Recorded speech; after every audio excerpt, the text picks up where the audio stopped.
மீண்டும் மீண்டும் சொல்றோம் தாவேக்காக்களுக்கு, இந்த மாதிரி ஏஐ இமேஜ் எங்களாலையும் கிரியேட் பண்ண முடியும். உங்க தலைவர்கள் முதுகுல யார் யாரெல்லாம் வச்சு கிரியேட் பண்ணுமோ அது எங்களாலையும் முடியும். நாங்க என்ன பண்றது கிடையாது. ஏதாவது தெரியும் உங்களுக்கு பேனா பத்தி? எங்க தாத்தா எங்க அப்பா கையெல்லாம் கிடைக்காத பேனாவா எங்க கையெல்லாம் கிடைக்க வச்ச தலைவர் தானே முத்தமிழ் கலைஞர்கள். அந்த பேனா எத்தனை சாதனைகள் பண்ணிருக்கு. ப்ரோ சாரி ப்ரோ, பசங்க இவங்க என்ன சொல்றதுன்னே தெரியல. இதுக்கெல்லாம் நீங்க தான் முன்னோடின்றதே தெரியாம இந்த மாதிரி ஒரு இமேஜ் ஏஐ இமேஜ் கிரியேட் பண்ணி வச்சிருக்காங்க. எப்ப இந்த டிவி பாய்ஸ்க்கு நான் என்ன கேக்குறேன், நீங்க எவ்வளவு பெரிய பேனாவை கொண்டு கலைஞர் முதுகுல வச்சிருக்கீங்க. இப்படி ஒரு இமேஜ் எப்படி நீங்க கிரியேட் பண்ணீங்க?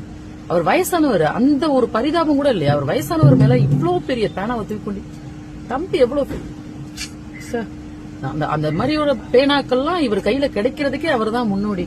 ஏன் ப்ரோ உங்க வீட்டு பக்கத்துல ஸ்டேஷனரி கடை எதுவும் இல்லையோ? ஏன்னா இருந்துச்சுன்னா 10 ரூபாயில இருந்து 500 ரூபாய் வரைக்கும் இப்ப ஸ்டேஷனரியில பேனா கிடைக்குது ப்ரோ.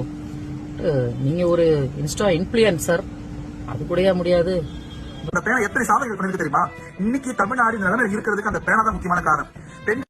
சும்மா வாய் புளிச்சதோ மாங்காய் புளிச்சதோ எல்லாம் பேசக்கூடாது, புரியுதா? அந்த பேனா அப்படி என்ன சாதனை பண்ணிருக்கு? வேதனை மட்டும் தான் பண்ணிருக்கு.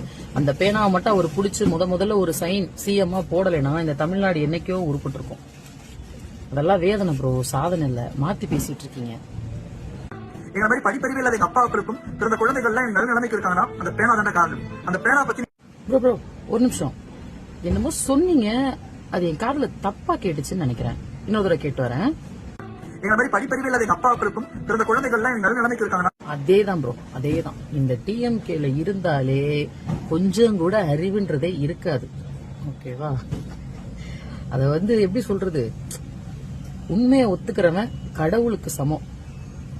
நீ கடவுளுக்கு சமம் தம்பி, நீர் வாழ்க, ஓகேவா? சே, என்னவா உண்மையை ஒத்துக்கிட்டான்டா. அப்புறம் வேற என்னமோ சொல்லிருந்தீங்களே, ஏன் போட்டு இருக்கீங்க? நாங்க ஏத்துட்டோம் உங்க தலைவரோட முதுகுல எந்த நடிகை எல்லாம் ஏத்தணும் தெரியும். ஆனா நாங்க பண்ணக்கூடாதுன்னு பாத்துட்டோம். என்ன ப்ரோ புதுசா நடிகைகள் எல்லாம் முதுகுல ஏத்துட்டுமான்னு கேட்டிருக்கீங்க. இனிமேதான் ஏத்தணுமா என்ன? ஆல்ரெடி ஏத்திருக்கீங்களே, அது பத்தாதா? இன்னும் கொஞ்சம் ஏத்தணுமோ? ஆனா ஏஐல தான் ஏத்த போறீங்கல்ல? கரெக்ட். அப்ப அது உண்மை கிடையாது, ஏஐ தான். கரெக்டா? சோ உங்களுடைய